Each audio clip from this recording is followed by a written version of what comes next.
Hi guys, a few days ago I said we'll maybe have a look at a headstand. That's what we're going to do today.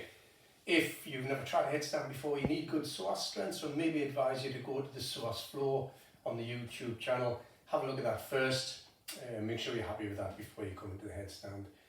Also, if we have any heart disease, any back pain, neck pain, any weakness of the eye, blood vessels, if we're pregnant, yeah, leave the headstand out of it. When we get to the halfway point, I'll show you where we are. We can get all the benefits from a headstand without taking the feet off the floor. The other thing is, make sure there's no pressure on the head. The disc in the upper back, your neck are very, very small compared to the big disc to support your back, the lower back. So never ever kick into a headstand. We'll show you the correct way here to get into a headstand, or my correct way anyway. Sorry. First thing we're going to do is we're going to measure out. So we're going to use the web of the finger and thumb here, place that to the floor, make a little nest, take the hands out, interlock the fingers. I like to tuck my bottom finger in, and that's just in case I roll over. I don't intend to today, but you never know.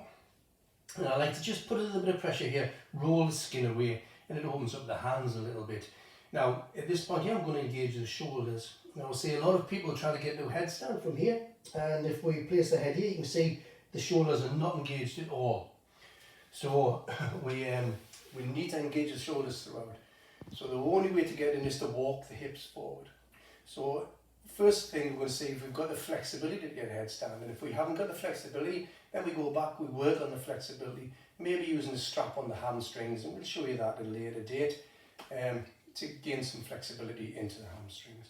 So we're measuring out once more, making that little nest, pushing the shoulders, engaging the shoulders, pushing away from the floor, and from here lifting the hips in the air, walking it forward until the crown of the head comes to the floor, and I can still lift the head off the floor and the shoulders are still engaged.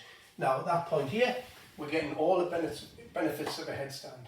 So if we don't go any further than that, that's fine. If we stay there, we'll breathe here, and we're getting the strengthening of the neck, we're getting that inverted flow of blood to the brain. Lovely, lovely posture for that. So we talked about the other week, if you go back to the psoas floor, about this triangle, this make-believe triangle, and we drew our tummy button to the armpits. So when we're in this position here, we're virtually ready to go. We've stacked our hips over the shoulders, and all I'm going to do now is draw my tummy button towards my armpits. So I'm going to measure out again.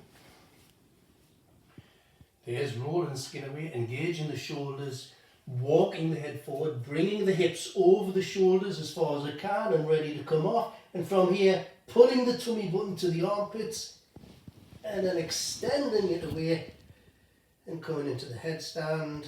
I can still lift the head off the floor, guys. There's no weight on the crown of the head. And to come out, keeping the hips stacked over the shoulders as we come down, pulling the tummy back towards those armpits.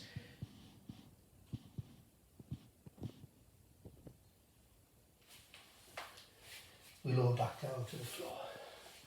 Namaste.